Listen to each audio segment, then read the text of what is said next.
Está nessa série tão interessante, tão relevante para os nossos dias, que trata basicamente, ou toma emprestado, melhor dizendo, um texto que está em Juízes e que diz que cada um fazia o que achava melhor.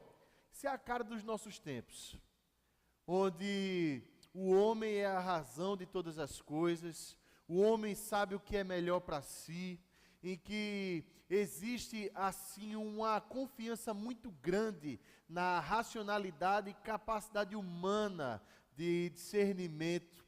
No entanto, a Bíblia e a palavra de Deus se confronta com isso em muitos momentos. E essa série, ela em muitos momentos trata da vida de pessoas que se chocaram com toda a solidez, com toda a potência, com todo o poder do nosso Deus. E como nós vamos ver hoje, isso significa que as pessoas não sobrevivem quando elas tentam ou intentam contra o nosso Deus. E eu quero te convidar, assim, a uma meditação num casal que está lá em Atos, no capítulo 5, e nós vamos ler do primeiro versículo até o 11º. É um casal que fez exatamente o que achava melhor na mente dele, no coração deles, e que se chocaram assim com o poder de Deus. E, como é de conhecimento de muitos, não sobreviveram. Nós estamos falando de Ananias e de Safira. Atos capítulo 5. Nós vamos ler os 11 primeiros versículos. É uma história bem conhecida e que tem muito a falar aos nossos corações. Diz assim a palavra: Entretanto, certo homem chamado Ananias, com sua mulher Safira, vendeu uma propriedade, mas, em acordo com sua mulher, reteve parte do preço e, levando o restante, depositou aos pés dos apóstolos. Então disse Pedro: Ananias, por que encheu Satanás teu coração, para que mentisses ao Espírito Santo, reservando parte do valor do campo? Conservando, porventura, não seria teu, e vendido não estaria em teu poder. Preste atenção nisso agora. Como, pois, assentaste no coração este desígnio? Não mentiste aos homens, mas a Deus. Ouvindo estas palavras, Ananias caiu e expirou, sobrevindo grande temor a todos os ouvintes. Levantando-se, os moços cobriram-lhe o corpo e, levando-o, o sepultaram. Quase 3 horas depois entrou a mulher de Ananias, não sabendo o que ocorrera. Então Pedro, dirigindo-se a ela, perguntou-lhe: Dize-me, vendeste portanto aquela terra? Ela respondeu: Sim, portanto. Tornou-lhe Pedro: Por que entrastes em acordo para tentar o Espírito do Senhor? Eis aí a porta aos pés do que sepultaram teu marido, e eles também te levarão. No mesmo instante, caiu ela aos pés de Pedro e expirou.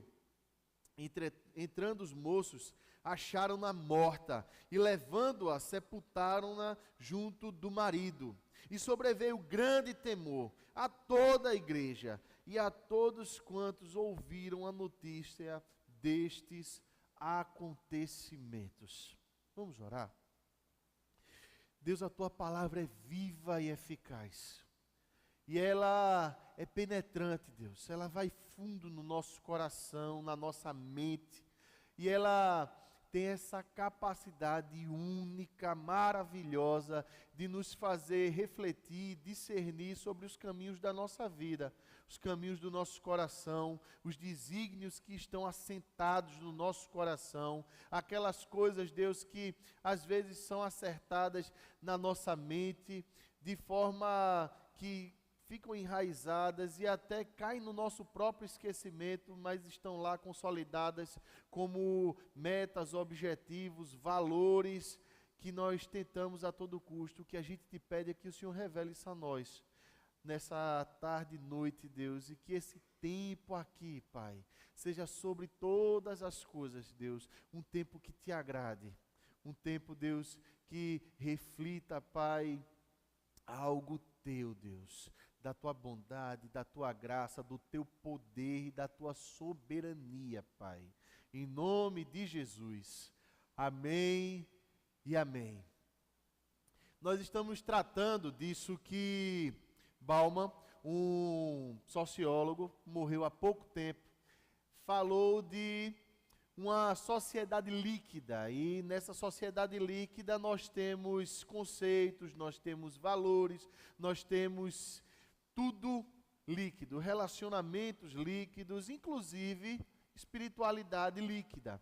Significa que cada um faz aquilo que acha que é apropriado fazer. Cada um faz aquilo que acha justo fazer. Cada um determina o seu próprio caminho. Cada um determina a sua própria meta. Cada um determina a sua própria felicidade. Cada um determina sua própria paz. Enfim, cada um estabelece para si um script de vida e, de qualquer forma, tem que ser atingido esse script. Assim foi na vida de Ananias e de Safira, que não estavam vivendo numa comunidade onde esse conceito de liquidez era algo inerente, era algo que fazia parte, isso não era tido como valor, isso não era pregado. Nós estamos falando da igreja primitiva, daquela igreja que surge no livro de Atos, tão celebrada, tão pregada, tão proclamada como o ideal de igreja. E essa igreja vem aí no capítulo 4 com um relato maravilhoso de comunhão, de gente que simplesmente transpirava a graça de Deus, e por transpirar a graça de Deus, abria mão do que tinha em favor da pregação do Evangelho, em favor daquelas pessoas que precisavam, e não precisavam simplesmente para esbanjar, mas precisavam como ferramenta para a proclamação da palavra de Deus, para a perseverança juntos, porque a igreja estava aí num nascedouro, e estava sofrendo suas primeiras pressões de perseguição. E agora, nesse final de capítulo 4, nós vemos um homem chamado Barnabé, que vem de um campo e deposita tudo aos pés dos apóstolos, e uma vez que ele deposita isso aos pés dos apóstolos, ele se sente bem, aquela coisa faz bem à igreja. Mas esse capítulo 5 começa com um entretanto. Começa como se fosse um hiato nessa harmonia toda. Esse capítulo 5 começa como que uma quebra em toda a harmonia que havia naquela comunidade. Entretanto, essa palavra é suficiente para a gente causar na nossa mensagem, na nossa pregação, um entretanto.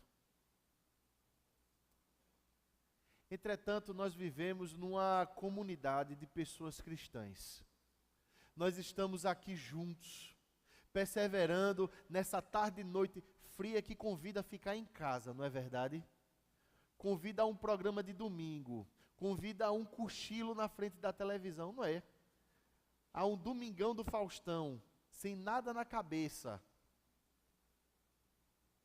Não é? Entretanto, nós estamos aqui. Mas existe uma pergunta para fazer a você, me desculpe o abuso da palavra, mas chamando a sua atenção com todo carinho. Entretanto, o que é que você veio fazer aqui? De fato e de verdade, de coração. Porque Ananias e Safira, eles não faziam parte da solidez daquela comunidade. Eles tinham, assim, no coração uma vontade própria, que não dizia respeito à harmonia daquela comunidade. Eles estavam respirando, assim, ares de individualismo. E será que existe algo na nossa sociedade mais valorizado hoje em dia do que o individualismo? Cada um tem a sua própria vida. Cada um tem o seu personal. Então você tem um personal trainer. Olha como eu falo inglês. Eu fiz o Mobral, né? Brincadeira. Todo respeito a quem fez. Mas você tem um personal trainer, você tem um personal computer, você tem a sua televisão no seu quarto, você tem o seu computador. Vocês lembram antigamente? Antigamente, meu Deus, quem sou eu para falar de antigamente, hein? Mas vocês lembram, há poucos anos atrás, quando o monitor do computador parecia uma máquina de lavar, e ele ficava lá em cima, pesadamente balançando sobre a mesa, e só tinha um para a casa inteira, inclusive uma linha telefônica para a casa inteira, que era, assim, a morte da privacidade, porque quando você ligava à internet, todo mundo sabia que você estava ligando à internet. Lembra disso? Haviam certas musculaturas sociais que nos impediam de um certo individualismo, porque se alguém quisesse usar o telefone, você tinha que desligar a internet. Né? E a sociedade hoje caminha cada vez mais para o individualismo. A gente tinha antes, a final de tarde, uma hora como essa, sempre aquelas cadeiras de elástico, como é o nome daquele negócio de canudo, tubo, sei lá, aquelas cadeiras de ferro com um negócio de plástico, sempre com aquelas vizinhas de bob na cabeça. Um monte de senhores, assim, ilustres, jogando dominó naquilo que um dia foi uma mesa de botão, né? Em cima do colo, assim, ó, jogando, as crianças dando topada pelo paralelepípedo, ou pinotando nas poças de lama, jogando bola de gude, peão, né? Todas essas coisas, empinando pipa, enganchando nos fios dos postes, e a mãe gritando, sai para não levar choque, né? Mas a vida em comunidade, ela era possibilitada, inclusive, pela ausência de certas tecnologias que nós temos hoje, não é? Hoje em dia a gente não conhece nem quem é nosso vizinho. A gente não sabe mais quem mora no mesmo prédio. Às vezes a gente não sabe quem é da nossa própria igreja. Não é mesmo? E sem a gente saber, a gente caminha por esse caminho de individualismo. A gente traça, às vezes, no próprio corpo de Cristo, um caminho próprio, que não diz respeito aos interesses de Deus para a igreja, mas diz respeito aos nossos interesses enquanto crente. E aí é muito fácil. Quando a gente se apropria desse individualismo, e quando a gente, mesmo que inconscientemente, e talvez Deus tenha te trazido aqui nessa tardezinha noite, para que você tenha um despertamento, para talvez a sua consciência se aguçar, que a gente às vezes fica tão ensimesmado, que nas primeiras discordâncias, nas primeiras incursões mais profundas que alguém faz ao teu coração, você de repente vai dizer assim, eu não quero isso para a minha vida não, vou simplesmente mudar de igreja. Isso que um pastor chamado, também sociólogo chamado Ricardo Bitum, chamou de mochileiros da fé. Pessoa que diz assim, não gostei, quero ir para outra igreja. E sai mudando de igreja em igreja.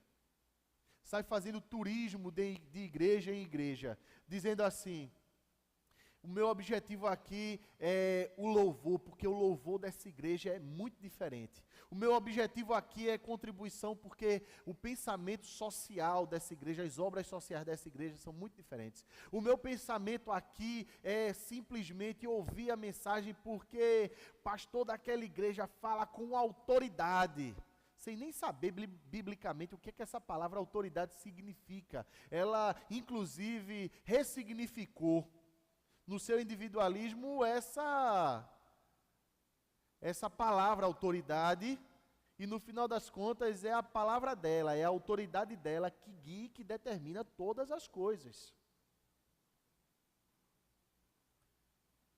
Deixa eu retornar à pergunta. Meu querido, o que é que você veio fazer aqui hoje? Às vezes a gente não muda de igreja. Às vezes a gente está na mesma igreja há muitos anos. E às vezes a gente faz exatamente isso. Aqueles que na minha igreja eu julgo que não pertencem a ela, eu dou um jeito de tirar. Aqueles que são vistos como pessoas que não se enquadram, aqueles que são vistos como pessoas que não cabem, aqueles que são vistos como pessoas que não deveriam estar ali, se dá um jeito de ignorar, de não falar. Às vezes se divide o banco com pessoas que se guardam mágoa durante muitos anos. E é um boa noite frio. É quando o ministro de louvor diz assim, abraça a pessoa que está do seu lado, e de fato você não está ali. Porque Ananias e Safira eram pessoas da cena, elas não estavam realmente ali. O grande problema deles, ao traçar o seu próprio caminho, foi que eles se tornaram pessoas ultra-retóricas. Eles faziam tudo, eles sabiam todo, eles conseguiram fazer uma leitura da igreja e dizer assim, olha, se a gente fizer isso e aquilo, a gente vai conseguir se encaixar aqui nesse meio e vai ficar tudo bem. A gente de repente vai até ascender socialmente. A gente está numa comunidade que vai crescer. Eles eram de certa forma visionários assim, e eles conseguiam perceber com muita clareza que as pessoas que vendiam, as pessoas que abriam mão, parece que essas pessoas elas estavam mais harmônicas. Era uma tentativa de percepção da igreja de Deus sem Deus. Era uma tentativa de percepção da igreja de Deus a partir da vaidade pessoal. Era a percepção da igreja de Deus a partir do que eu acho melhor.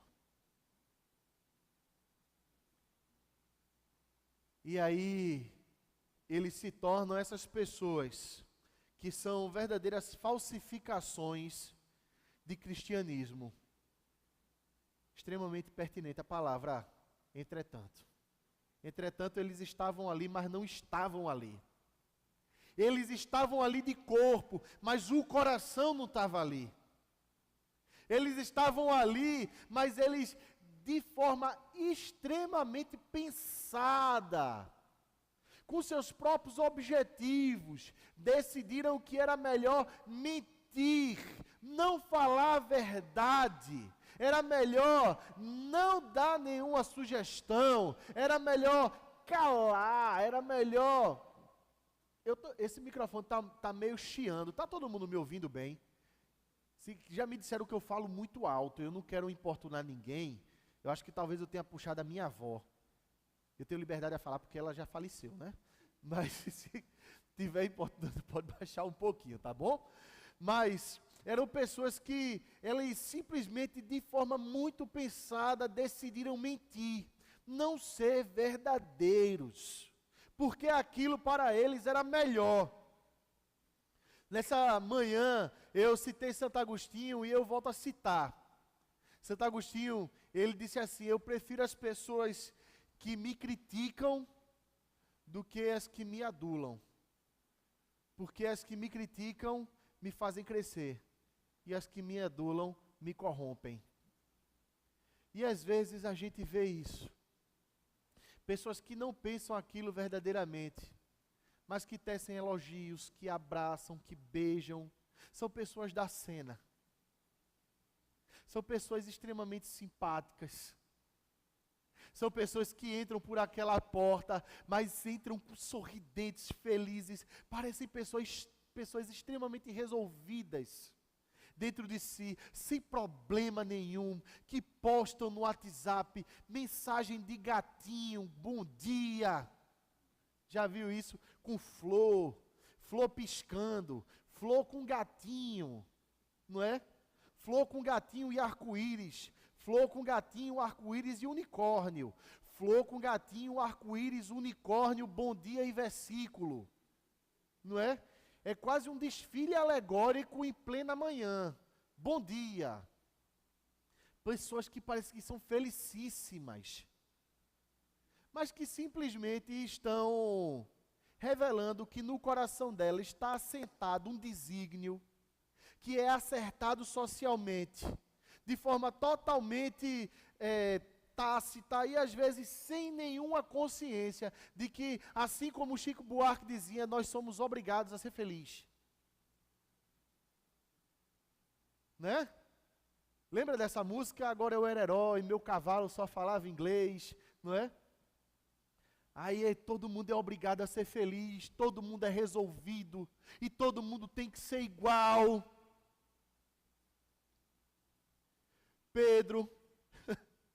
Pedro, o mais diferente dos apóstolos, o que ouviu mais rever de Jesus Cristo. Pedro, ele diz assim: Ananias, você podia ser diferente, Ananias. Ananias, você podia ser você mesmo dentro das suas limitações, Ananias. Ô, Ananias, você não é obrigado, Ananias, a ser feliz, Ananias. Você pode dizer, Ananias, olha, eu tive medo de dar tudo e retive uma parte. Eu não tive essa fé. Eu não sei, Você podia ser assim, Ananias. Não tinha problema nenhum.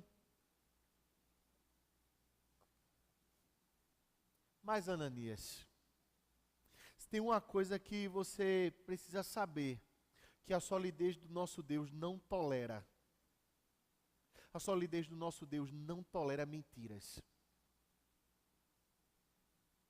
A solidez do nosso Deus, ela demanda de nós sinceridade e não uma retórica muito apurada. Né? A gente, às vezes, faz uma oração, e eu não estou dizendo que se faz com má intenção, porque eu também faço, e assim, todo mundo faz. A gente, já notaram que a oração da gente tem uma linguagem diferente? Senhor, Deus e Pai, tem nada de errado com isso, mas a pergunta da gente é somente uma: quão sincera é essa oração diante do nosso Deus? Quanta verdade tem nela? Será que existe ali um coração que está se rasgando diante do nosso Deus? Sabia, meu querido, que você tem direito a entrar por aquela porta ali angustiado? Sabia que você tem direito a entrar por aquela porta cheio de preocupação no coração? Sabia que você tem direito a entrar por aquela porta com dúvidas a respeito da Bíblia? Mas sabia que você também tem o dever de entrar por aquela porta, sabendo que você vai se encontrar com Deus, que é muito maior do que as suas dúvidas, do que a sua angústia, do que as suas preocupações. E que há uma necessidade, e o livro de Eclesiastes, no seu último capítulo, deixa isso como uma ordenança, como um dever, quando ele diz assim: é dever de todo homem temer a Deus. No entanto, a nossa pós-modernidade líquida também produziu um Deus ao gosto do freguês. Produz um Deus que me agrade. Produz um Deus de acordo com a minha imagem e semelhança. Produz um Deus que me faça bem, do meu ponto de vista. Que não me confronte. Um Deus compreensivo. Um Deus amigão. Uma espécie de Buddy Christ que simplesmente dê legal para mim, como naquele filme Dogma. Já assistiram esse filme? Tem um eu não vou dizer que é antigo, eu vou dizer que é cult, que dá a sensação que eu sou inteligente. Então, não é bom, né, a gente ter essa sensação. Então, esse filme, ele remonta à imagem de Cristo, um Jesus fazendo assim, um Jesus fazendo assim, dizendo que esse é o Jesus amigão. É um Jesus que não julga. É um Jesus que não olha. É um Jesus que só acolhe. Texto deixa muito claro que o Deus do Novo Testamento é exatamente o mesmo do Antigo Testamento. Soberano e Senhor sobre todo o seu povo. E que diz para você e para mim, com toda a solidez dele: meu filho, não dá para tolerar mentira. Meu filho, está na hora de uma confrontação séria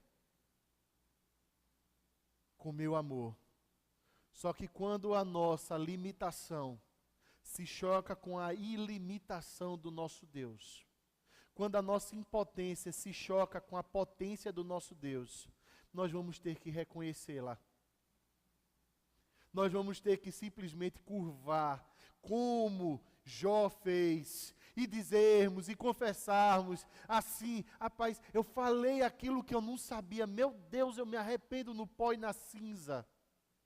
Só que para a gente, no nosso tempo, fazer isso é difícil demais, porque todos os dias nós recebemos notícias de que nós somos pessoas especiais, de que nós somos seres de extrema capacidade, que nós não estamos nesse ciclo da vida, que nós nos tornamos maiores e superiores à própria morte. Nós ouvimos boa notícia da CBN, de mais uma inovação da medicina, que garante a todos nós uma sobrevida maior. Afinal de contas, nós temos todos os apetrechos eletrônicos que nos garantem conforto, que nos garantem alegria. Nós temos indutores de felicidade. Então, às vezes a gente está meio depressivo, não tem problema, lítio para cima. Toma remédio que tudo passa. E aqui eu não estou especificando ou generalizando, mas existem casos específicos onde isso é realmente uma necessidade. É um tratamento. Depressão é uma doença e é sério. No entanto, o que eu falo é que todas as vezes que nós mentimos para nós mesmos, que nós somos felizes, resolvidos, nós somos uma espécie de supercrente, seres etéreis, impegáveis, imunes à tentação, imunes à queda, pessoas que purgaram esse pecado que nasce com a gente. Quando a gente tem essa pretensão, nós nos estamos assemelhando a Ananias e Safira. Nós estamos querendo fazer parte à força, sem lançar mão da misericórdia do nosso Deus. Em outras palavras, nós estamos dizendo que nós somos imprescindíveis no corpo de Cristo. Que nós somos seres sociais, fundamentais, essenciais, esteios, irretocáveis. Só que a Bíblia diz que nós não somos assim. No meio dessa igreja harmônica toda, tinha gente que podia ter lançado mão da misericórdia do nosso Deus e não fez. Pelo contrário, a palavra que nós lemos diz bem lucidamente, de forma muito nítida: porque assentaste no coração este desígnio. É uma coisa que estava assentada. E aí a grande pergunta é essa, meus queridos. Para todos nós que estamos aqui, para todo mundo que um dia vai assistir isso, o que é que está assentado no coração, que reflete muito mais o espírito dos nossos dias do que o espírito do nosso Deus? O que é que está no nosso coração, que reflete muito mais a forma de pensar do nosso próprio ego, que ecoa muito melhor a nossa própria vaidade, do que o nosso Deus? E daí surge uma pergunta. Porque de repente, e antes de chegar nessa pergunta, de repente você olhou para o seu coração nesse exato momento e você viu que apesar de você ter um conhecimento bem razoável da Bíblia, talvez você já leu a Bíblia completa, talvez você já leu muitos autores, talvez você já viu muitas mensagens, mesmo assim, você já constatou agora, de repente no seu coração, que você tem verdades que precisam ser encontradas na sua vida. E que até então existem determinados aspectos e caminhos da sua vida, seja no seu relacionamento, seja nos seus negócios, seja na forma como você administra a sua casa, que precisam de uma confrontação com a verdade de Deus, do Evangelho de Deus. E que agora você está meio com medo de confrontar isso, não é verdade? Porque às vezes existem coisas que estão sedimentadas lá no fundo da nossa alma há muitos anos, que nos acompanham desde a infância. Uma das coisas mais interessantes que o pastor Ricardo Barbosa falou, ele reiterou isso numa conversa que a gente estava tendo entre os pastores, muito interessante. Que homem simpático, não é? Inteligente, meu Deus do céu, Deus o abençoe. Mas ele falava uma coisa que é muito verdade. Ele disse, olha, a infância, e aqui eu não sou psicólogo nem nada, mas é uma opinião dele que eu concordei. Ele disse assim, a infância é uma coisa que nos acompanha durante a vida inteira. Deixa marcas.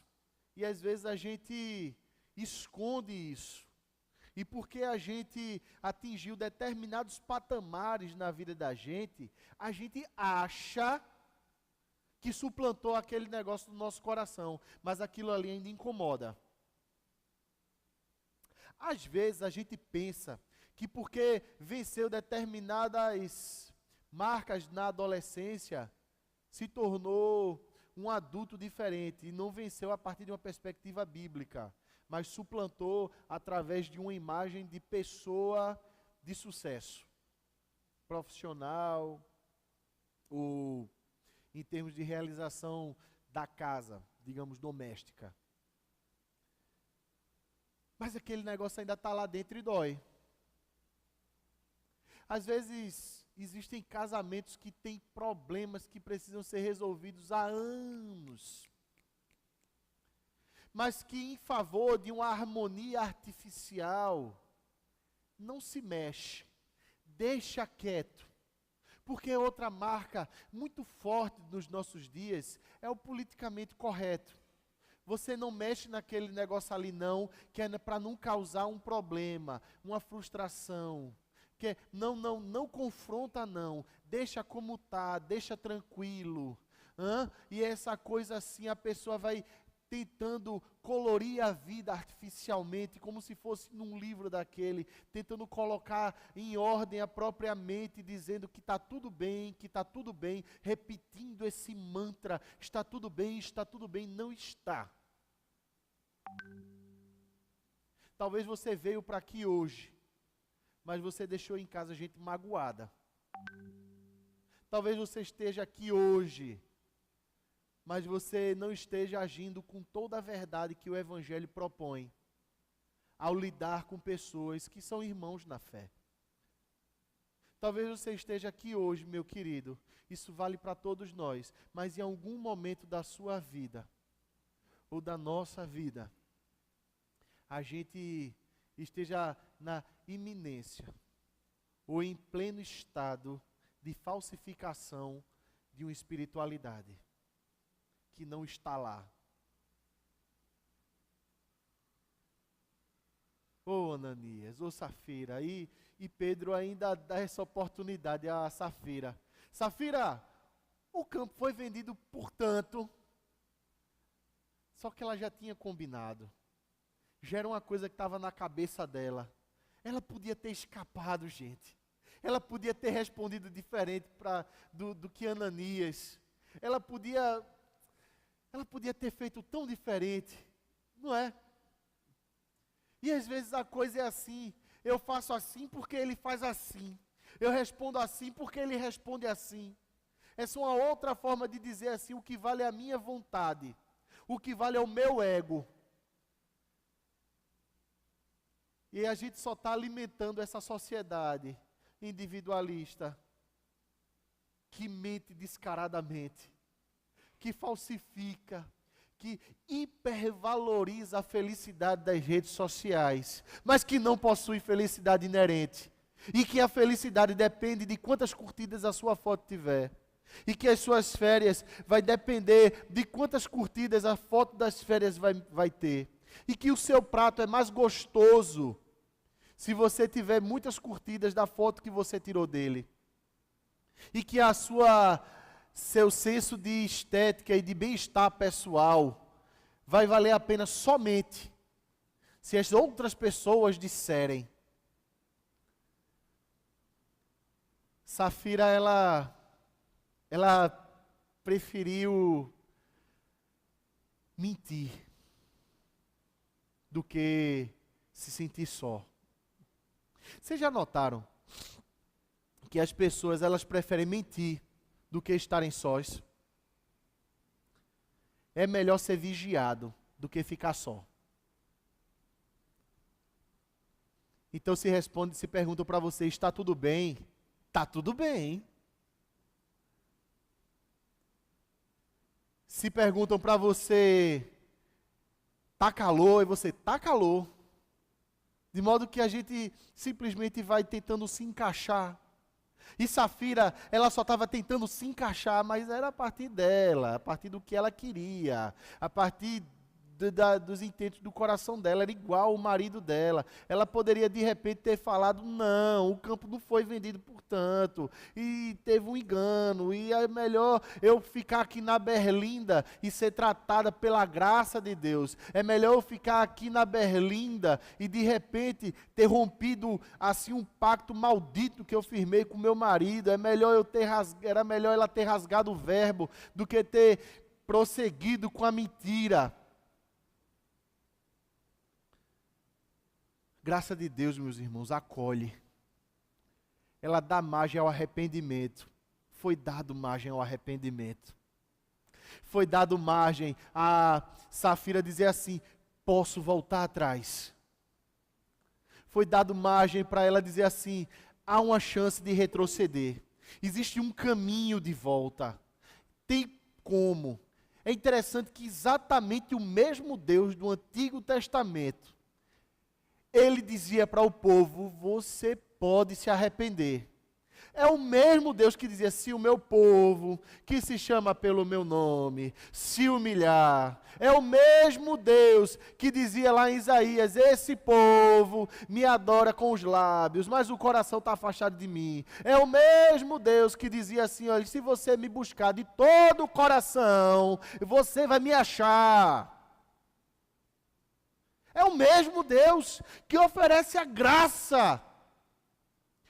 E a pergunta é somente essa, como é que eu faço para sair desse meu ensimesmamento? Como é que eu faço para me libertar do meu próprio ego? Porque aquilo que eu penso que é o antídoto é em si o próprio veneno. Aquilo que eu penso que vai me fazer bem, aquela viagem, essa incursão para dentro dos meus objetivos, para dentro do meu individualismo, para dentro da minha própria concepção de céu interior, só me faz mais prisioneiro de mim mesmo. E quanto mais eu possuo, menos eu sinto que eu tenho. E já um pensador falou, a posse mata o encanto.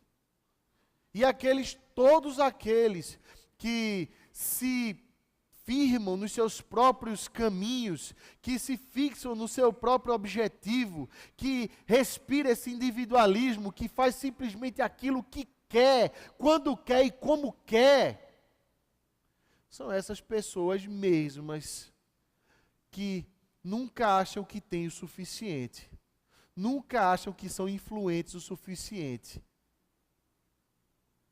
sempre precisam de mais, porque nunca descobriram a suficiência da solidez, da graça do nosso Deus. Um Deus que poderia ter pego esse casal e ter falado assim, vem cá, deixa eu tratar esse coração corrompido. Tem caminho de volta. Pode se arrepender. E arrependimento é isso. É uma declaração da sua impotência. É uma declaração da nossa limitação. Dizendo assim, Deus, eu não consigo. Deus, eu não posso. Aí Deus vai dizer, mas eu posso, vem cá que a minha graça te basta. Deus, a minha criação foi muito condicionadora. E Deus vai dizer assim, não existem condenações, não existe nada que possa te condicionar. Deus, eu estou com muito medo. de me entregar a um relacionamento porque teve gente que me fez mal. E tem gente que faz mal mesmo. Tem gente que magoa.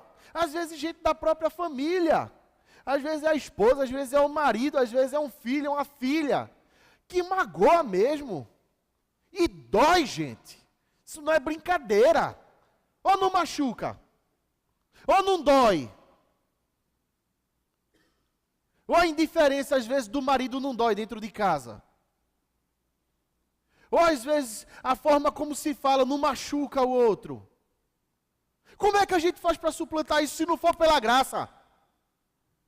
Como é que a gente faz para tentar de novo se não for pela graça? Se não for declarando assim, eu não consigo, Deus.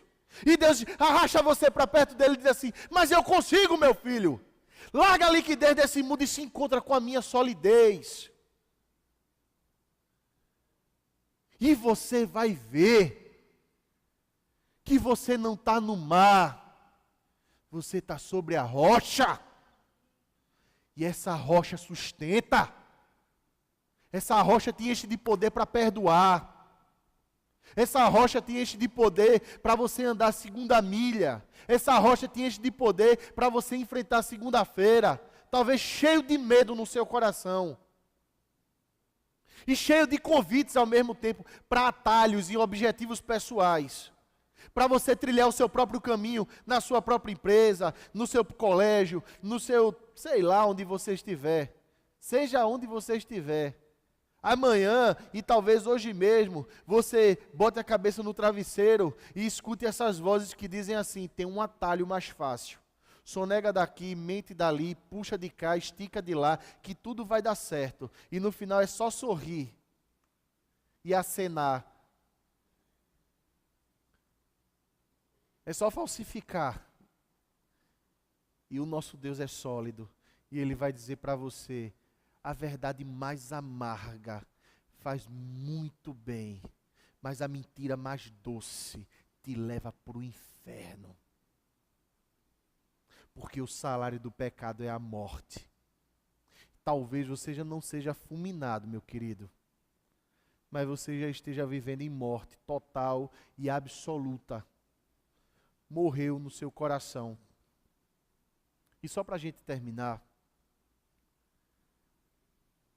gente que se encontra com uma verdade que não consegue vencer e ao mesmo tempo se entrega ao desespero da ausência da graça de Deus, vira as costas para a graça de Deus, vira gente nihilista, gente que não acredita em nada, gente cética,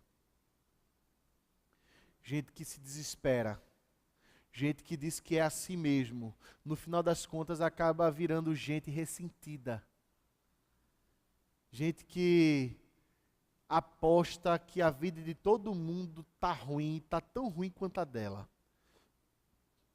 Gente incapaz de sorrir. Gente que se cobra tanto por resultado, que se tornou infeliz diante dos seus próprios tombos. Não tem mais capacidade de rir das suas próprias quedas, das suas caricaturas, das suas mungangas.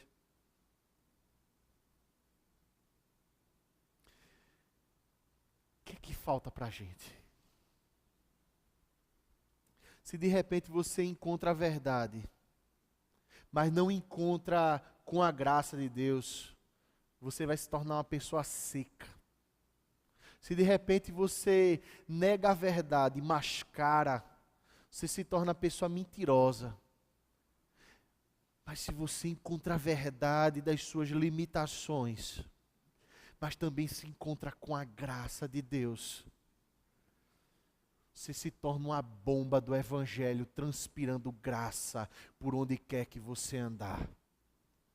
E eu digo isso com base na vida de Pedro, desse homem, que um dia jurou de pé junto, eu vou morrer com o Senhor. E Jesus disse, você está mentindo, Pedro. Que um dia disse para Jesus assim, não fala isso de você, você não vai morrer. E Pedro diz assim, arreda Satanás. E aí Pedro olha para eles e diz assim, para Ananias diz assim, por que Satanás colocou isso no seu coração?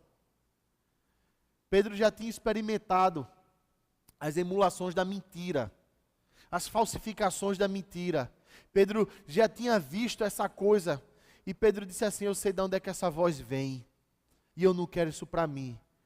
Mas ao contrário de Ananias e Safira, há pouco tempo atrás, poucos meses atrás, Pedro ele tinha tido uma conversa com Jesus e tinha tido um confronto com a verdade. Pedro, tu me ama, Pedro?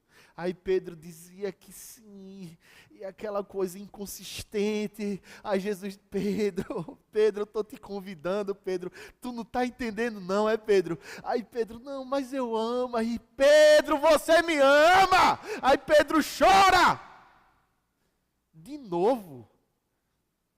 Mas é aquele choro de mudança, de dizer assim: eu encontrei com a solidez do amor do nosso Deus, eu encontrei segurança para a minha vida.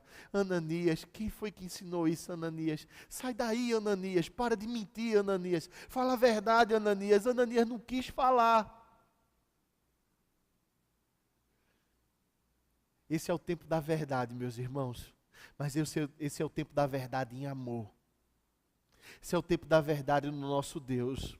Esse é o tempo de Deus te dar nova oportunidade. Porque senão tu morre, irmão. E eu não estou desejando isso para ninguém, meus queridos. Em nome de Jesus. Eu só estou trazendo para você uma constatação bíblica. De realidades que vão muito além dos nossos próprios objetivos, de realidades que se sobrepõem às nossas próprias vontades, de uma realidade que está muito além do que os nossos olhos podem ver. De uma realidade que pergunta, como perguntou para Jó: aonde é que você estava quando eu coloquei as estrelas no céu? Por que você está tão ressentido? Por que você está tão machucado? Por que você está tão amargurado? Tomara a Deus que a sua resposta para Ele nessa noite já seja uma: Deus, eu quero a tua verdade, porque a tua verdade pode parecer à primeira vista muito dolorosa, mas ela faz muito bem, porque ela me deixa íntegro, inteiro, um só, sem ser uma pessoa da cena, sem ser simplesmente um ator, sem ser uma atriz, sendo uma pessoa livre. E livre para te amar.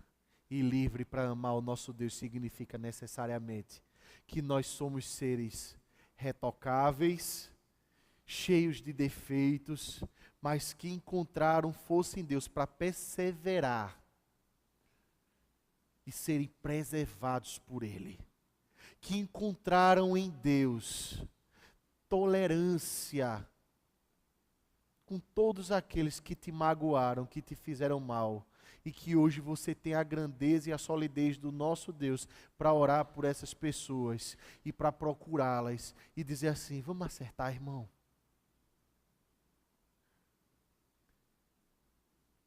Antes que o sol se ponha. Antes que seja tarde demais. Tem famílias que só deixam para fazer isso no dia da morte e do funeral. Tem gente que eu já vi chorar junto ao caixão e dizendo assim: se eu tivesse mais um dia, eu tinha pedido perdão. Se eu tivesse mais um dia, eu tinha perdoado. Tem gente que carrega a dor até hoje. Meu irmão, não deixe para amanhã não, viu? Vai resolver. Em nome de Jesus, te liberta desse negócio aí. Dessa mentira, dessa falsificação, desse negócio que está sedimentado lá no fundo. Final disso é que Deus ele vai fazendo a igreja cada vez mais viva, porque Ele demanda que os seus filhos sejam como Ele, autênticos. E aí essa palavra ela vai fluir de forma muito natural, sem precisar de nenhuma falsificação de crente. ela simplesmente vai fluir com toda a simplicidade, todo o peso de uma rocha. Porque o nosso Deus é sólido. E nós temos que nos apegar à rocha, que é o nosso Deus. Amém, meus irmãos? Vamos orar. Pai, nós precisamos do Senhor e da Tua misericórdia. Eu te peço, Deus, que o Senhor encha o nosso coração da Tua graça. Eu te peço, Deus, que o Senhor revele em nossos corações o que existe de mágoa, de dor, o que existe lá dentro, Deus, de mentira, Pai, o que existe de defeito, Pai, que precisa diante de Ti, Senhor, ser sarado, ser sanado, Deus. Que no nome de Jesus o Senhor, por outro lado, também venha nos prevenir de simplesmente um sentimento de culpa, Deus. Que é humano, que é fugaz, que é passageiro, que é autoindulgente, Deus, que diz assim, eu sei o que é melhor e que vai buscar uma justiça pessoal, mas Pai, nós queremos buscar na Tua graça suficiência, Senhor, e sem sentimentos de culpa, Pai, sem medos, Deus, sem restrições ao Teu Espírito, Pai, sem nenhuma espécie de rancor, e sem nenhuma espécie, Deus, de ressentimento no coração, a gente dizer, eu sou Teu, Senhor, faze de mim o que o Senhor quiser. Tira do nosso coração qualquer objetivo que seja somente nosso, Deus. Tira do nosso coração, Deus, uma vaidade que diz que nós devemos prezar pela nossa aparência. Tira do nosso coração, Deus, qualquer coisa, Deus, que nos faça parecer, Deus, que nós parecemos contigo, mas coloca toda a autenticidade, simplicidade, integridade no nosso coração para a gente ser um. E ser um contigo, Deus.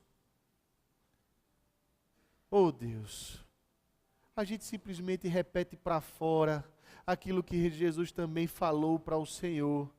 Não nos tira do mundo, Deus, mas nos livra do mal. Nos livra, Pai, desse mal que às vezes, Deus, nos tenta todos os dias a sermos pessoas da cena, pessoas mentirosas, pessoas que estão lá para um teatro de vida, que respondem que está bem quando não está, que respondem que o casamento é ótimo quando não está ótimo, que respondem que sabe como criar filho quando não sabe como criar filho, Deus, e nos coloca no centro da Tua vontade, Pai, mas no nome de Jesus nos faz sábios, Deus, aos Teus próprios olhos, Senhor. Tira do nosso coração esse peso, Pai, de uma língua afiada, de sempre achar que sabe o que deve ser dito. E coloca no nosso coração, Pai, a leveza de poder dizer, eu não sei nem o que orar, eu não sei mais nem como clamar. E faz simplesmente a voz do nosso coração reverberar a voz do Teu Espírito Santo.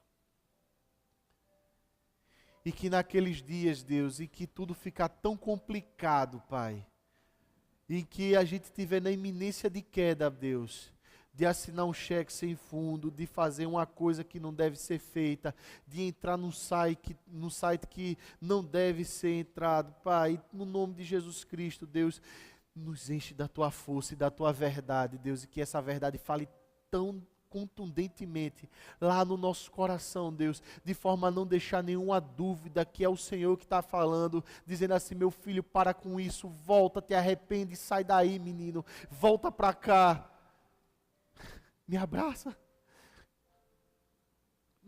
meu filho, porque eu preciso saber se você me quer, e o Senhor quer cada um de nós, e nós precisamos do Senhor. Oh Pai, perdão, porque não é o Senhor que precisa de nós, é nós que precisamos do Senhor. Não é o Senhor que não vive sem nós, é a gente que não vive sem o Senhor. Faz o teu coração pulsar no nosso coração, Deus. Em nome de Jesus. Amém e amém, meus irmãos.